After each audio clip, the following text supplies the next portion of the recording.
Today we are here in the courtyard of St. John's Church, the Baptist Church in Sikandrabad. It is on the parade grounds, Maritpalli end of the Sikandrabad cantonment. What we are seeing here, this magnificent structure, is the first church in the twin cities of Hyderabad and Sikandrabad. It was started in 1810 and it was finished by 1813. And this is a typical Western church built by the British army that was stationed here in the cantonment pre-independence. So what we see here is like the entire structure is actually made in two separate phases. The first belfry, the bell tower that you see was built by Seth Ram Gopal, an industrialist in the Nizam era, and as a gift to the people. And the church was built by the British engineer. We celebrate and proclaim His perfect sacrifice made once for all upon the cross, His resurrection from the dead and His ascension into heaven. And we look for His coming in glory. Accept through Him, our great High Priest, this our sacrifice of thanks and praise.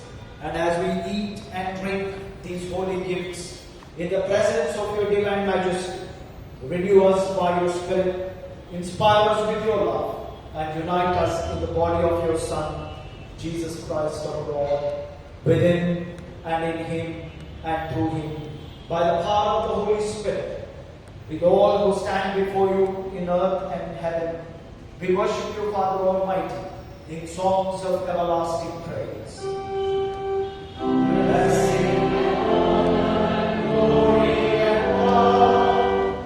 Sikandrabad Cantonment.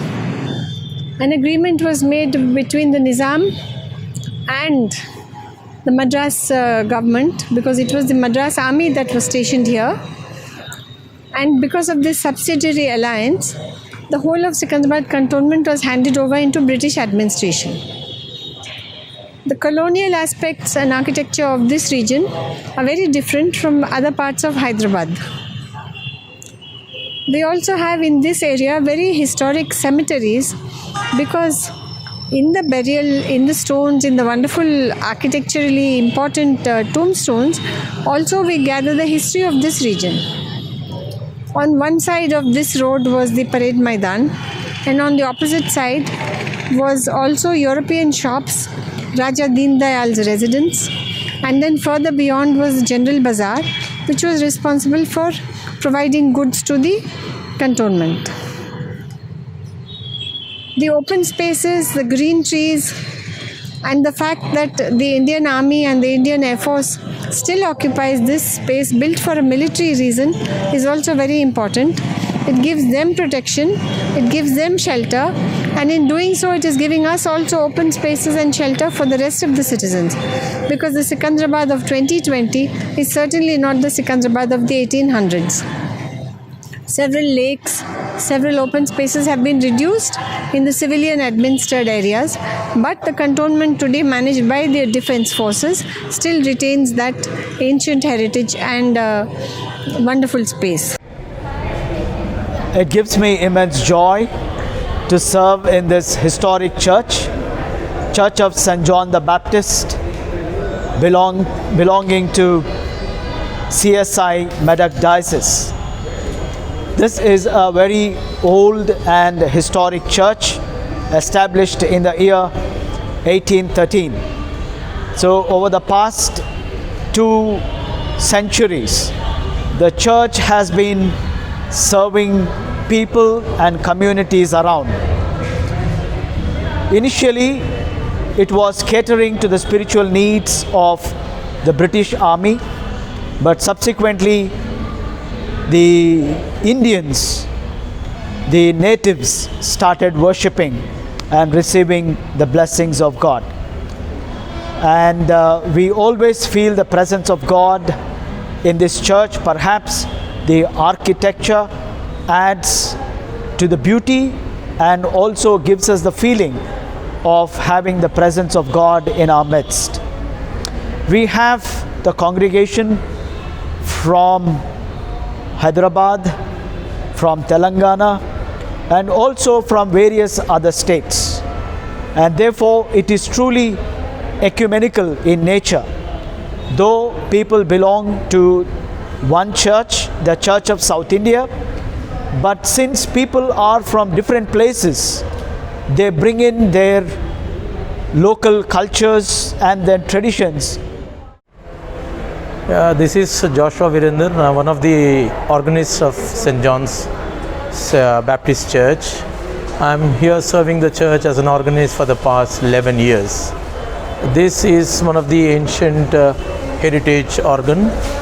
This has been installed about more than 100 years, and it's serving every Sunday for the glory of God. It's now completed 110 years and plus, and still now it is still in good condition because of the other people who are the chief organists of this church, Mr. Commodore Champion, and we have one Mr. Tim Vellacott, who is a visiting organist from the UK.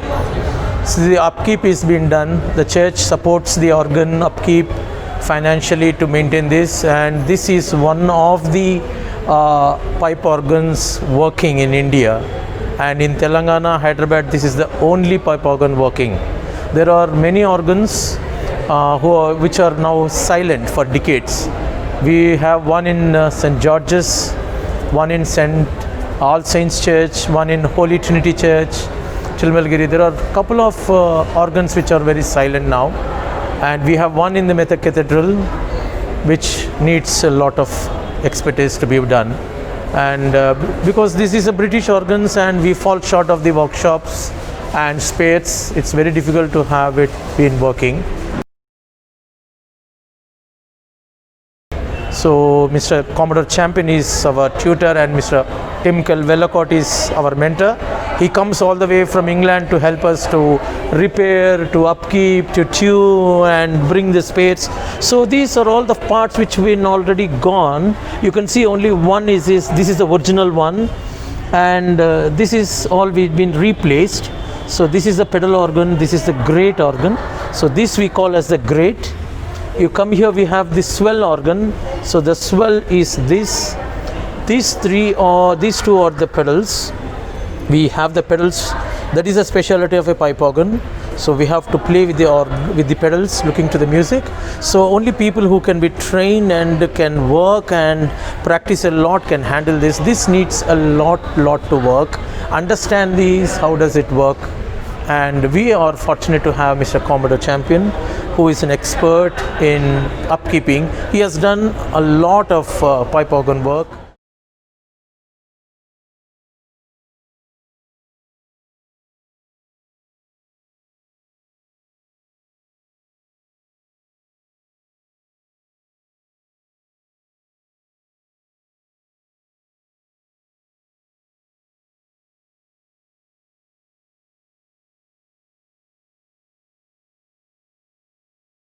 We stand today on the 20th of December 2020 in this historic, very beautiful church of St. John's the Baptist in Maradpalli, Sikandrabad.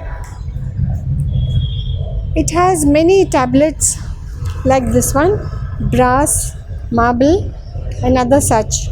But I choose to speak about this briefly because this is dedicated by the wife of William Pendlebury, who was responsible for many years, for decades, to be here in Hyderabad and for the development of the railway system of Hyderabad state that continues to serve us today. One must remember that we did not have a railway before 1870. We had the GIPR, that is the Great Indian Peninsular Railway, going alongside on the western side of Hyderabad state. On the southern side, we had Madras and Southern Maratha. On the eastern side, we had the Eastern Railway and the Madras Railway. And on the north, we had the Bengal Nagpur. So this very important part of India, the Deccan, did not have a transport system connecting these four areas.